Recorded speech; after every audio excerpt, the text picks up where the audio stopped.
ҷамолиддин Абдуллозода, вазири тандурустӣ ва ҳифзи иҷтимоии аҳолӣ, ба натиҷаи пажӯҳиши Маркази тадқиқоти стратегӣ дар мавриди шиддати фасоди густарда дар ин ниҳод вокуниши норӯшан кард. Маркази тадқиқоти стратегӣ дар як таҳқиқи худ сатҳи фасод дар бахшҳои маориф ва тандурустиро нигаронкунанда унвон карда буд.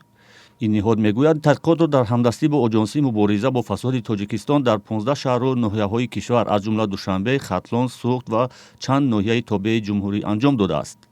вазири тандурустӣ дар бораи он дар нишасти хабарии ниҳоди зери раҳбарияш чунин гуфт: барои ира баъд тадқиқот ҳар хел мешавад. Ман ягон муқобили нестам. Дар тамоми соҳа ҳаст. вазифаи мо як чиз аст, коҳиш додани ҳамин аст. ман ҳамина ба инобат гирифтам, не ки як фисади муайяни ҳаме мумкин ҳамида вобастагӣ бошад. масъалаи дигар гуфтан дар таваллудхонаҳо будан, дар ҳақиқат дуруст қайд мекунанд. ҳамин вақт ин ҳами гардишҳои шабонаву рӯзонае ки имрӯз роҳбарияти вазорати тандурустӣ мекунад дар муассисаҳо, дар вақти во хӯрдан қатъи мардум ягон кас оиди маблағ ситони гап намезанад. пажӯҳиши Маркази тадқиқоти стратегӣ ки миёни 2000 тан аз афроди марбут ба соҳаҳои тандурустӣ ва маориф гузаронида шудааст, нишон додааст, ки сатҳи баланди фасод яке аз далелҳои ҷиддии тарки кор кардани мутахассисони ин бахшҳост. аммо вазири тандурустӣ ин иддаоро низ рад кард. не ки сабаб ҳамин санҷишҳо бошад, рафтан бошад.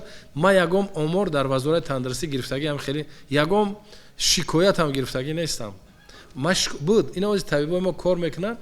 аввали сол вақте ки мераванд ва ё шартнома ки мондан баргашта наметонанд. аллакай ҳамо усулҳое ки дар ҳама ягон клиника кор мекунад, берун аз ҷумҳурӣ ҳам бошад, агар вақте ки шартнома мекунад, аллакай имконияти баромадан надорад.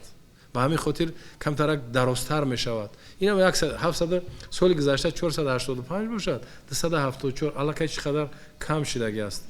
119 нафари дигар омада фаъолият, 34 та баъди хатми ординатураи клиникӣ дар дигар давлатҳои хориҷӣ омада имрӯз дар Тоҷикистон дар кор таъмин кардем. бинобар пажӯҳиши Маркази тадқиқоти стратегӣ дар бахши тандурустӣ, мардум аз ҳама бештар ҳангоми бистарӣ шудан дар беморхонаҳо замони амали ҷарроҳӣ барои ба даст овардани маълумотномаи тиббӣ бо фасод рӯбарӯ мешуданд. сокинон дар бораи мизони фасод дар соҳаи тиб назарҳои мухталиф доранд. ба фикри ман кама ҳеҷ чиза медона, бесум кор буд намешава, ана бесум каручи кор буд намешава мегиранд. неким скори ра занг мезани, ӯ бесум корта буд мекуна. вақти хона меяд бесум корта буд мекуна. мақсад ҳаст, аки мумкин ки боша, ман надидам. аки ягон таш хеле маҷбурӣ аймон худ талаб наметавонад. чӣ нест да. ягон ба наздики ҳам рафтем хоб кардем, ягон хилак надидам.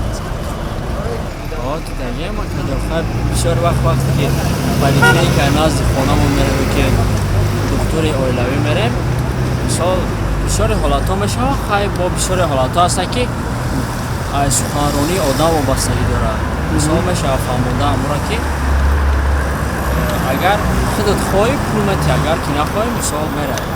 ҳукумати Тоҷикистон мегӯяд ба зидди коррупсия ҳаматарафа мубориза мебарад ва қабули стратегияи нави муқовимат бо коррупсия дар соли 2021 нишондиҳандаи азми қавии ҳукумат ба решакан кардани он аст.